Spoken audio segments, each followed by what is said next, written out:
China's imports unexpectedly plummeted in the January to February period, dropping 8.4% against forecasts that had predicted an increase.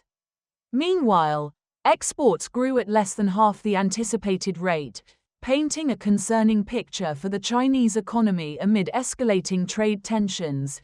These disappointing trade figures emerge as a trade war intensifies, with U.S. President Donald Trump having imposed an additional 10% tariff on Chinese goods before doubling it to a cumulative 20% in new levies. Analysts suggest the slowdown in export growth may be attributed to shippers rushing goods out earlier to avoid these tariffs.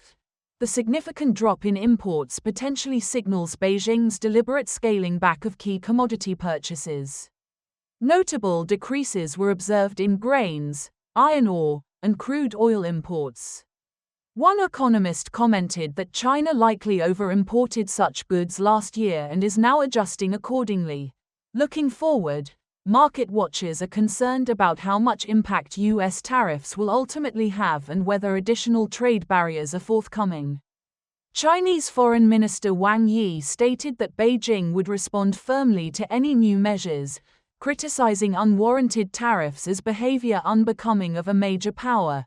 China has already implemented retaliatory duties on certain U.S. goods in response to Washington's actions.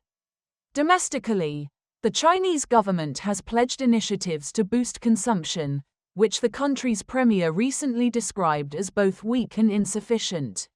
The trade situation remains fluid as both economic superpowers navigate the complex relationship, with potential global economic implications hanging in the balance.